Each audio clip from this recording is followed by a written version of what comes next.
Amado Deus, obrigado, Jesus, que alegria estarmos juntos nesta manhã para subsidiar estes queridos e preciosos irmãos que assistem esta programação.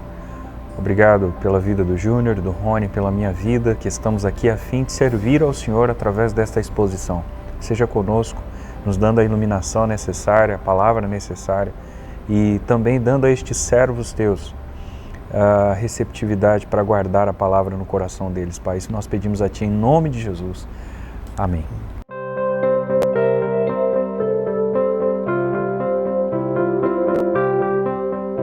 Olá, queridos, pais do Senhor Jesus.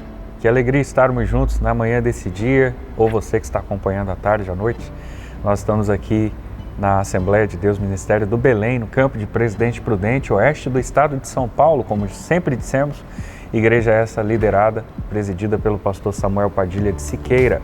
É muito bom ter a sua participação nessa programação, porque aqui, especialmente nessa plataforma e especialmente nessa playlist, que você deve visitá-la, nós trafegamos assuntos sobre a Escola Bíblica Dominical. Hoje, por exemplo, a lição de número 10, que fala sobre o cativeiro de Israel, a saber, o Reino do Norte. Mas eu preciso reforçar inicialmente com você que ainda não é inscrito no canal, meu irmão, se inscreva nesse canal AD Prudente Oficial. Se você puder deixar o seu like, deixe o seu like, ative o sininho das notificações para ser informado a cada vídeo novo, registre o seu comentário abaixo desse vídeo e também compartilhe com a sua família, com seus amigos, com os colegas de trabalho, para que a palavra de Deus alcance ainda mais pessoas. A lição, como disse, de número 10, traz como textual Oséias capítulo 6, verso 1. O texto diz: Vinde, tornemos para o Senhor, porque Ele despedaçou e nos sarará, fez a ferida e a ligará. A verdade prática afirma: Deus sempre adverte seu povo sobre os perigos da idolatria e suas terríveis consequências. A leitura bíblica em classe se pauta no capítulo 17 de 2 Reis, contemplando os versos 1 a 14, 17 a 20 e o verso de número 29.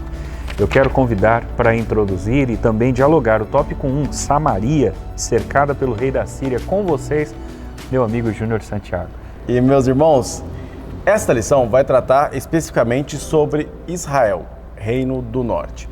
Para que a gente possa deixar bem delimitado aqui, Israel é a palavra que designa todas aquelas 10 tribos que ficaram na mão de Jeroboão I. E Judá são aquelas 2 tribos, Benjamim e Judá. É claro que essa divisão ela é basicamente didática, porque não foi bem fechadinho as 10 tribos, bem fechadinho Judá e Benjamim apenas. Nós temos uma parte de Manassés, por exemplo, que migrou para Judá. Nós temos uma parte de Efraim, por exemplo, que ficou em Judá. Nós temos, por exemplo, pequenos grupos de Zebulon e Naftali que ficaram em Judá.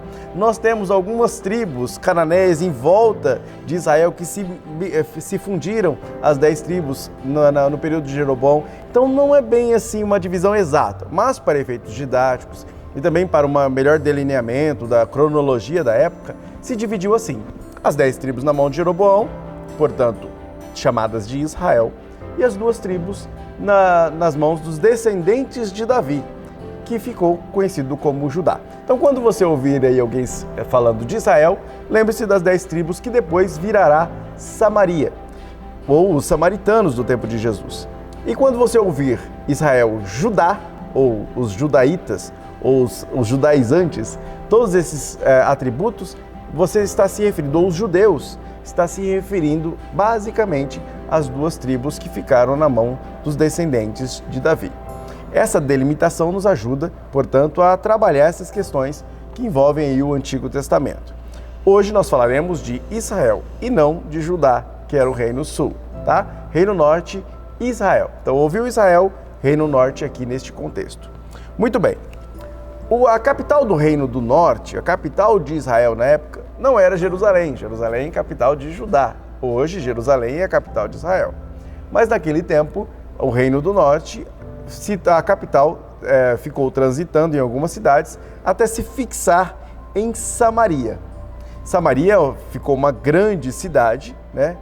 e que mesclava muitos povos, muitas tribos. Muito bem, nós deixamos o contexto histórico lá no período de Jorão, Joás, Acasias, Amazias e vários outros nomes aí. Nós encontramos então, neste ponto histórico, ao início do cativeiro assírio, cativeiro de Israel, Reino do Norte. E aí a gente vai perceber a entrada na história de uma grande potência da época, que era o Império Assírio.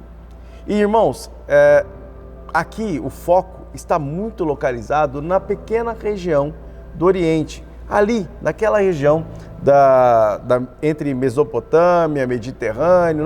Nós estamos caminhando em uma área geográfica ainda pequena. O Império Assírio era gigantesco e estava crescendo, expandindo ali com Tiglat-Pileser, depois com Salmaneser IV, Salmaneser V, Sargão I, Sargão II. Nós temos inúmeros grandes conquistadores do Império Assírio que expandiram o reino. E aí nós vemos Israel, pequena ali no meio, atacada por uma grande potência. Porém, mesmo sob o domínio opressor e com esses grandes reinos brigando ao entorno nessa política mundial, nós vemos um período de estabilidade e até prosperidade dentro de alguns reis que governaram o Reino Norte. Um exemplo está aqui no tópico 1. Jeroboão II, ele consegue, depois da estrutura que Joás começou a criar, a trazer um período de prosperidade para as 10 tribos, ao ponto de que algumas escavações, por exemplo, mostraram palácios inteiros de marfim na época de Jeroboão II. Esse período compreende aí 780 a.C. até o período de 740 a.C., foi o período de Joás. E a partir de 740 a.C. começa aí o reino de Jeroboão, o governo de Jeroboão II. E aí nós temos neste período uma grande mistura. Porque imaginem vocês, é uma terra pequena, cercada de grandes nações, com uma cultura até então rica, né? Adorando vários deuses e tudo mais. Israel mantinha uma cultura ainda muito em crescimento, em aperfeiçoamento. Porém, começou a olhar para o vizinho grande, vizinho rico, e começou a querer incorporar algumas culturas. Passaram então a misturar principalmente as pessoas e depois os costumes, as culturas, as religiões. E aí entra um palavrão aqui, uma palavra feia: sincretismo. Sincretismo é quando você coloca Deus apenas como mais um Deus. Jeová passa a não ser exatamente o único e exclusivo Deus, como ele mesmo se coloca na lei de Moisés.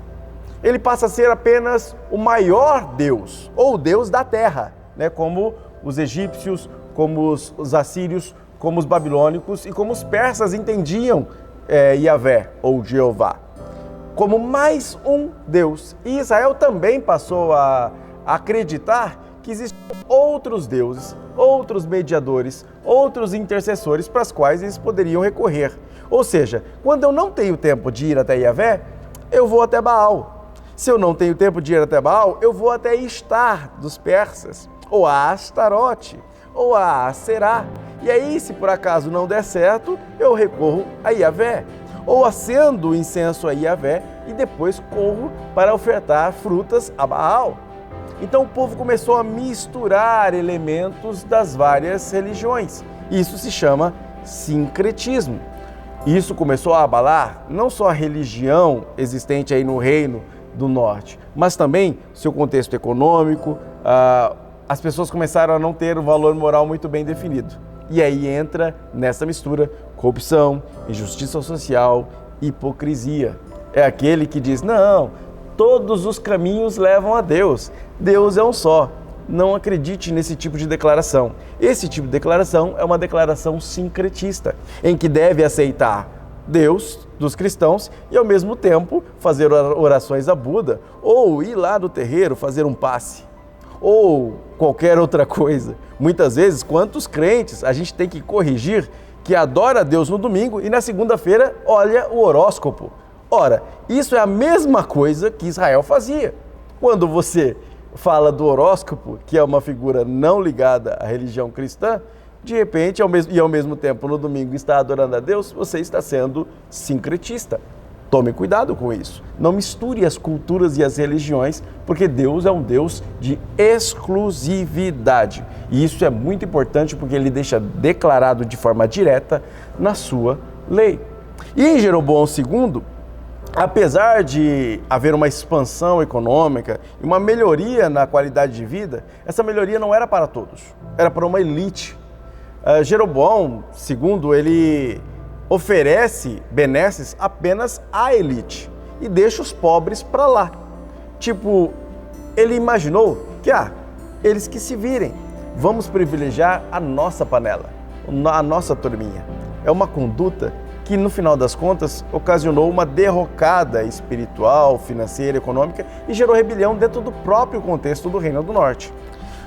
Quando você olha para este contexto e avalia a Síria chegando, porque o título deste primeiro tópico é exatamente a Samaria que é cercada pelo rei da Síria, nós vemos a prepotência de um rei, no caso aqui, Oséias, que assumindo o trono passa a não mais presentear os assírios ou pagar tributo. A Síria, como um grande governo, manda os seus emissários e só avisa. Se vocês, a Síria era muito violenta, então se vocês não se dobrarem e pagarem tributo, nós vamos destruir todos vocês, tirar vocês do local onde vocês estão e povoar o local onde vocês estão agora com outros povos. E aí vão fazer essa mistura. Pega A, joga para B, B para C, C para D, D para A e assim vai. Era assim o modus operandi da expansão assíria. E eles eram muito cruéis, eram conhecidos pela sua crueldade. Inclusive, o André Daniel Reik, do Aqueles da Bíblia, um livro que eu recomendo a vocês, explica que a Assíria escalpelava ou tirava a pele também das pessoas e estendia de forma esticada nos muros para mostrar o tipo de crueldade que eles tinham com os povos que eram rebeldes, para inibir essas rebeliões, essas vontades de se rebeliar. Pois bem, Oséias não foi bem assim, ele quis se rebeliar e acabou dando chance para que a Síria cercasse Samaria, até porque a Síria já estava em um processo de expansão para o Ocidente. Neste meio tempo, os próprios profetas Amós e outro também chamado Oséias, eles entram no meio do povo alertando o povo que exatamente por causa da sua corrupção, da sua hipocrisia religiosa, do seu sincretismo, é que todas aquelas coisas estavam acontecendo. Alertavam o povo de que exatamente porque os pobres eram oprimidos pelos ricos e os homens viam apenas o próprio umbigo, deixando Deus de lado, deixando os valores morais de lado, sendo relativistas e entendendo que a vida deveria ser vivida naquele momento, nada parecido com hoje, né? A vida deveria ser vivida naquele momento e que o futuro não se importassem, não se importavam com o futuro, exatamente por esse modo de vida e essa decisão, essa escolha que era também uma escolha religiosa, que os profetas anunciavam, olha, virá juízo de Deus. A própria Assíria é chamada de a vara da ira de Deus. Os assírios são chamados de servos de Deus na Bíblia, porque são correção para uma Israel idólatra, para um reino do norte que esquece dos mais pobres, que não olha para os órfãos e para as viúvas e que, portanto, só oprimem o próprio povo. A própria administração, o sistema judiciário, o sistema político, todos eram corruptos. Quando, diante de tudo isso que estava acontecendo, da rebelião de Oséias, toda a riqueza de Israel foi retirada, Samaria foi cercada, e aí nós vemos a deportação do povo de Israel no ano 722 a.C. Dessa deportação, há uma grande mistura entre as tribos. A Síria é quem faz isso, faz todas essas misturas. E quando lá na frente eles retornam um povo totalmente miscigenado, que acaba tendo um grande preconceito com relação a eles. E aí você vai ver isso lá na época de Esdras e Neemias, quando há uma grande separação entre os povos da terra e os povos, os verdadeiros deportados, vindos da Babilônia depois. Portanto, nós temos aí o nascimento de uma primeira miscigenação e um preconceito que surgirá entre os judeus, lá no tempo de Jesus, e os samaritanos, por causa já neste começo. E o final das contas, tudo isso aconteceu por causa da idolatria, do erro e das decisões erradas que Israel tomou, servindo a outros deuses, sendo sincretista, ao invés de entregar sua mente, sua conduta, sua vida e seu coração ao único e verdadeiro Deus, esquecendo do primeiro e principal mandamento: amar a Deus sobre todas as coisas, de corpo, alma e espírito. Pois bem, essa é uma boa introdução para o segundo tópico, que vai falar exatamente destes pecados do povo e a sua queda. E para isso, trago a vocês o nobre amigo Diego. Fala aí, Diego. Exatamente, Júnior. Tópico 2 fala sobre os pecados do povo e sua queda. Esse assunto afunila-se dentro de uma personagem específica, a meu ver, que é a figura do profeta Oséias. Percebam vocês, nós comentamos isso na aula passada, essa coisa de repetição nominal, e aqui, Júnior, também tem uma repetição nominal, né? Vocês viram que no tópico 1, por exemplo, o Júnior comenta sobre o rei Oséias, e agora a gente fala do profeta Oséias, né? Então existe essa distinção, não se tratam das mesmas figuras.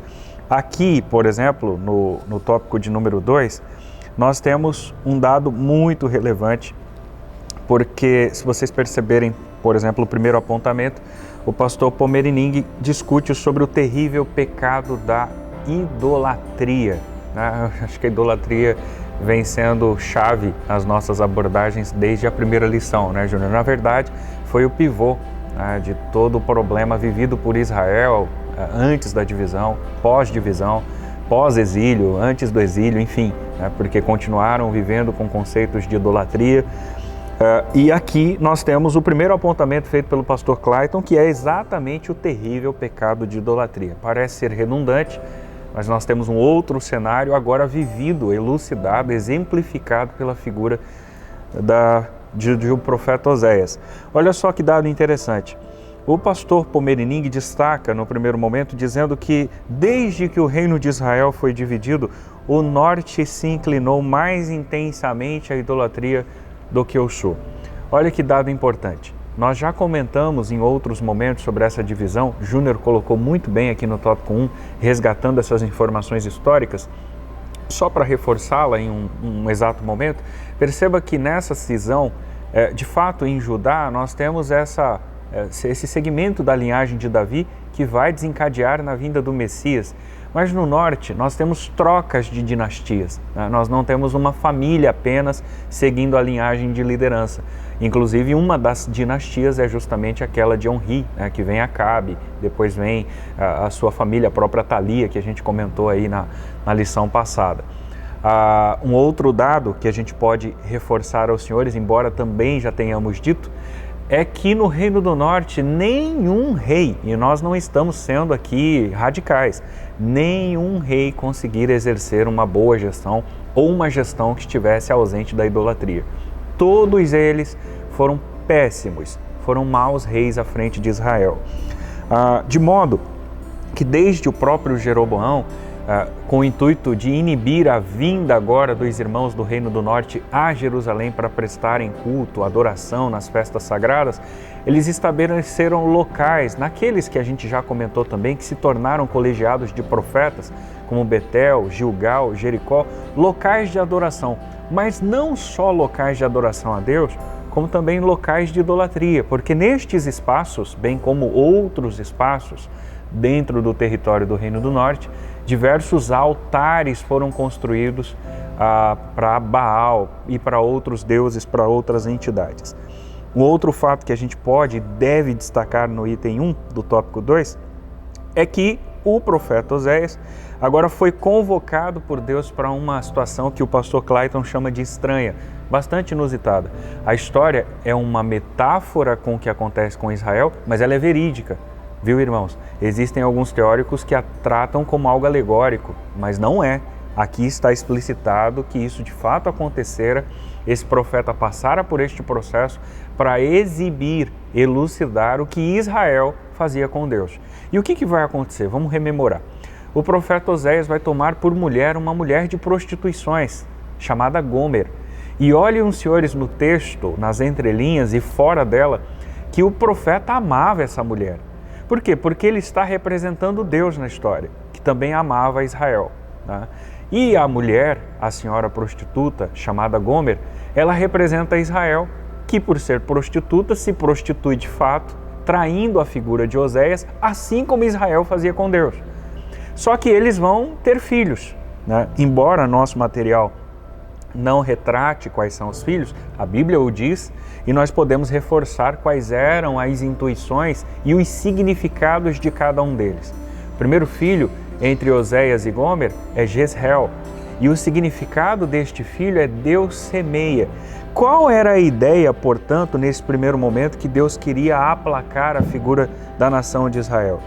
Ora, ele queria se referir tanto ao julgamento que fizera aos idólatras, especialmente da corrente de Acabe, como trataria de igual modo com a nação de Israel num todo. Todo Israel sofreriam penitências, assim como Acabe e sua família sofrera em virtude da idolatria. O segundo filho é Lo-ruama, e Lo-ruama significa desfavorecida. E a ideia é simbolizar que o sofrimento de Israel por causa da desobediência também seria um sofrimento onde Deus não teria compaixão dela, porque aquilo estava lhe sobrevindo justamente por conta de estarem a caminho da idolatria e desobedecerem a Deus. O terceiro filho é Lo-ammi, e Lo-ammi, entre Gomer e Oséias, é dado este nome porque significa não meu povo, simbolizando que Deus estava rejeitando Israel por causa do seu pecado. Grosso modo, estes são os significados dos filhos. Olha que história, né? Uma história pesada, digamos, que o profeta Oséias foi usado por Deus para elucidar o que Israel fazia com o próprio Deus, que era as suas prostituições por intermédio da idolatria. Agora, irmãos, vale destacar o que diz o item 2. O item 2 fala sobre outras causas do cativeiro, e aqui a gente finaliza o tópico de número 2. O item 2, se você observar, ele destaca justamente a figura do profeta Amós, né? E há um apontamento feito pelo pastor Pomerining, onde ele diz o seguinte: o profeta Amós condenou estas transgressões de maneira implacável. Ouvi esta palavra, vós vacas de Baçã, vamos dizer assim, que estáis no monte de Samaria, que oprimes os pobres, que quebrantais os necessitados. Olha como Amós trata o seu relato. A maioria dos estudiosos convergem que se tratava de um boieiro. Parece que ele utiliza o mesmo argumento, né, Júnior? Ele chama de vaca, né? Então faz todo sentido o ambiente de Amós e a forma de tratamento utilizada e nivelada com a idolatria era o desfavorecimento que a liderança, o departamento sacerdotal dispunham para os pobres. Os pobres eram discriminados, menosprezados, e além do profeta Oséias, que faz alguns apontamentos também, ainda que em menor escala nesse sentido, quem faz é o profeta Amós, que destaca não só aqui, como também no capítulo 8 do seu escrito, capítulo 6 de Oséias, também nós vemos algo muito parecido, onde a situação era tão grave, diz o pastor Clayton, que até os sacerdotes fizeram um conluio com os governantes para extorquir o povo. Olha que coisa absurda. De modo que essas ações, tanto da idolatria retratada já no tópico 1, reforçada agora no tópico 2, no item 1 e também no item 2, quanto à questão do desfavorecimento, da discriminação com a classe pobre de Israel, resultaram no cativeiro assírio. Sargão II exilou aí pelo menos mais de 27 mil pessoas num período de 3 anos. Então nós temos essas informações que provam aí na altura dos anos 722, com o início desse cativeiro, além do processo de miscigenação, gente de Cuta, de Ava, de Sefarvaim, que será trazidas para Samaria, e nós teremos o início dos samaritanos, como disse o meu amigo Júnior. Esses são os relatos que nós temos, Júnior, no tópico de número 2, mas nós temos também o tópico de número 3, e aí eu passo a palavra para ti, porque ainda é relevante discutir os estrangeiros que ocupam Samaria. Vai reforçar, inclusive, isso que eu acabei de dizer. É contigo, Júlio, pois não. E é isso aí, Diego. E meus irmãos, essa parte vai reforçar muito o que a gente já vem falando, mas com algum detalhinho só. Olha só, além dessa questão da opressão dos ricos, pobres, idolatria, hipocrisia, um caldeirão aí bem exemplificado pela história de Oséias, né, que é uma traição realmente. Eu brinquei que eu marquei aqui na minha lição, Diego, que a Gomer era ninfomaníaca, né? Porque ela traía a Oséias, que era extremamente dedicado a ela e com vários amantes, não era um só, né? Era uma coisa bem da própria Gomer. E demonstrava muito que era exatamente o que Israel fazia com Deus. Que mesmo tendo filhos, né? Mesmo tendo um relacionamento íntimo com Deus, se prostituía com qualquer um. Se entregava a qualquer um e parecia ser algo intrínseco do próprio Israel, assim como no caso da própria Gomer, né? E aí, quando essa idolatria explode, né, essa hipocrisia, tudo que acontecia, realmente fede as narinas de Deus, Deus manda os assírios para castigar a Israel. E aí vem o exílio. Como era o processo? A Síria veio, cercou, realmente destruiu Israel. Pegou todo o povo, no caso, boa parte do povo, né? O registro, inclusive, não é bíblico, o registro é assírio, né? Dessa ideia que o Diego acabou de dizer. De mais de 27 mil foram deportados. Há um registro numa tábula de Sargão II, que começou com o cerco em Salmaneser V. Salmaneser V morre no meio desse cerco, e aí Sargão II assume e termina toda essa deportação e todo este processo de miscigenação. Porque era o processo de conquista da Síria exatamente pegar um povo e começar a misturá-lo em outros locais, transportar para outros locais. A Babilônia, inclusive, vai meio que copiar a ideia da Síria, porém ela se restringe aos mais excelentes, deixando o pobre nos locais onde haviam sido conquistados. A Síria, ela arrasta realmente uma grande quantidade de pessoas e faz essa miscigenação para quebrar a identidade do povo. Esse era o objetivo e é isso que transparece o comentário do pastor Pomerining. A Síria faz essa mistura toda e aí mistura inclusive as religiões. Daí vem todo aquele sincretismo que nós comentamos no último tópico. Por causa dessa mistura de gente, o povo acaba se corrompendo ainda mais, tanto religiosa quanto moralmente. Inclusive, há um detalhe bem interessante. O fragmento de cerâmica em Kutilet Ahud, no século VIII a.C., fala uma frase estranha. A bênção de Yahvé de Samaria e sua Aserá, com o desenho de um touro. O que bate muito com o capítulo 8 de Oséias, que faz essa referência sobre como o bezerro de Samaria é rejeitado por Deus. Por quê? Porque havia tamanha miscigenação ao ponto do povo misturar a figura de Baal e a Aserá como noivos, como casados, né? Lembra que eu comentei com vocês algumas lições atrás sobre o Baal e sua Baalate? Pois bem, misturaram, colocando Yahvé como casado com a Aserá e usaram a figura de Baal, que também era usada como um touro, né? Dando a entender que quem havia retirado o povo do Egito teria sido aquele touro, que pode ser chamado tanto de Yahvé quanto de Baal. E isso ocasionou uma grande revolta em Deus nesse sentido, que além de ser profanado em seus templos, porque adoravam aquele bezerro e aquele touro, como se estivessem verdadeiramente adorando Yahvé. E justificavam o seu culto, não, eu estou adorando o Deus verdadeiro, ainda que com uma imagem de um touro que representava outro Deus que não era Yahvé. Por isso a referência ao Yahvé de Samaria, e não exatamente ao Yahvé de toda a Israel, né?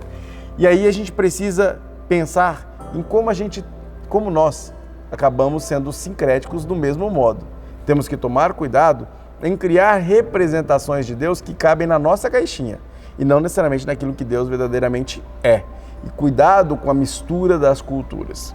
Existe muita gente, como eu falei no tópico anterior, que acaba sendo sincrética sem querer ou sem perceber que está sendo sincrética, assim como os samaritanos acabaram se tornando sincréticos. E aí, essa ideia de samaritanos vem dessa mistura, não especificamente do local Samaria, mas dessa miscigenação de culturas e povos que fez com que surgisse um novo povo, com uma nova identidade, inclusive adorando a um Deus falso, pensando que estava adorando a um Deus verdadeiro. Quando as coisas começam a se ajustar, e aí surge, depois de centenas de anos, os judeus vindos ali depois, pós-exílio, e se firmando na terra de Israel, aquele remanescente fiel guardado. Quando tudo isso acontece, esses dois povos são totalmente diferentes. São culturas diferentes, pensamentos diferentes, até mesmo deuses diferentes, locais de culto diferentes. E aí entra um preconceito muito grande com essas pessoas que eram diferentes e chamadas de samaritanos, que tinham uma identidade judaica, que lembravam das promessas feitas a Abraão, Isaac e Jacó, e que buscavam conhecer Deus de verdade, mas que ao entrarem em contato com os judaítas ou com os membros da família de Judá, de repente encontram um preconceito. E pensemos, irmãos, que acabou virando uma coisa cíclica, que foi repassada de pai para filho, hereditária, de tempos em tempos isso se reavivava. Vai haver um pico entre Esdras e Neemias, principalmente com o divórcio com os estrangeiros e tudo mais, mas isso vai ser incentivado muitos séculos depois, no período do cristianismo, no período de Cristo, em que os judeus, lembrem bem o que diz aí João 4,9, os judeus não se comunicavam com os samaritanos, porque havia ali grande preconceito envolvido. Porém, Jesus, na sua parábola, diz: está na hora de acabar com isso, está na hora de restaurar aquilo que foi quebrado, está na hora de trazer de novo todos debaixo de uma única cultura, de um único batismo, de um único Espírito, de um único Deus, de um único povo. Olha o que Jesus está propondo, e é revolucionário, porque ele está dizendo: agora eu quero tirar aquele povo miscigenado, que adorava o Deus errado, que não entendeu quem sou eu, para todos debaixo de uma mesma graça. Como isso vai acontecer? Olha, vou colocar todos debaixo do mesmo pecado, para enfim colocar todos debaixo da mesma graça, dando a todos a oferta de total redenção. E como essa redenção se consuma? Pelos braços abertos de Cristo na cruz, seu sangue vertido sobre nós pecadores, sendo redimidos e readmitidos, porque nós somos os gentios, readmitidos na família de Deus. E aquele que era desprezado, aquele que era o inculto, aquele que adorava o Deus errado, aquele que não sabia o que estava fazendo, aquele antirreligioso, aquele imoral, se torna filho de Deus. Essa é a proposta de um Deus que olha para o samaritano, ou seja, a escória da escória naquele caso, a mistura, o sofrido, o pobre, o desprezado, e o chama de filho do rei. Essa é a proposta de Jesus no Evangelho. Uma proposta realmente revolucionária, né, Diego? É isso mesmo, Júnior. Olha, meus irmãos, acredito que essa lição tenha colaborado muito com você, exatamente porque trata de um momento importante da história bíblica e da história de Israel no Antigo Testamento. Eu quero concluir apenas com uma fala, Júnior, onde o autor, pastor Clayton, diz que não faltou advertências para que Israel abandonasse a idolatria. De fato, não faltou, porque você olha para o registro bíblico e você percebe, Júnior, desde o livro de Juízes, nós temos uma oscilação medonha, digamos assim, de Israel com relação à idolatria, né? Venciam, ao vencerem, se profanavam, perdiam, ao perderem, venciam, vinha um juiz, conseguia de maneira legítima reerguer o povo, voltavam à aliança com Deus, mas quando esse juiz falecia, eles novamente profanavam, buscavam novos ídolos e etc, etc, etc. Juízes relata isso com maneira bastante clara. Mas aí você vem para a história da cisão, foca no Reino do Norte, você percebe que ainda por 2 séculos eles continuam nas mesmas atitudes, continuam sendo idólatras, servindo aos outros deuses. E aí cabe, portanto, finalizar essa aula de hoje, lembrando 2 textos importantes do próprio profeta Oséias. Capítulo 4, verso 6, é um texto que se tornou aí clássico. O meu povo foi destruído porque lhe faltou conhecimento. De fato, faltou Na verdade, até havia, né, Júnior? Porque a lei estava ali explícita, o profeta sempre disse, como a própria Bíblia reforça, os sacerdotes, quando aquele que tinha vínculo com Deus expunha a lei, mas o povo não praticou aquilo que estava sendo pregado, dito, e por falta disso, o povo foi destruído. Mas o verso 3 do capítulo 6, Oséias diz: conheçamos e prossigamos em conhecer ao Senhor. O conhecimento de Deus não é utopia, né? Mas é inesgotável. Nós nunca conheceremos tudo sobre Deus. É um oceano do qual a gente conhece muito pouco ainda. A gente pode conhecer muito mais. Mas vamos conhecer e prosseguir em conhecer ao Senhor, de modo que esse conhecimento nos impacte de tal forma que consigamos não viver apenas a teoria desse conhecimento, mas exatamente a sua prática. Que possamos guardar essas exposições no nosso coração, que você possa compartilhar esse vídeo com seus amigos, colegas, e com quem mais você achar necessário. Deixe o seu like, registre o seu comentário, e foi uma alegria e um prazer termos você aqui com a gente, não é, Júnior? É isso aí, meus irmãos. Te vejo no próximo vídeo. Não se esqueça de se inscrever, compartilhar, ativar o sininho, tá ok? Te vejo na próxima lição. Grande abraço. Deus abençoe.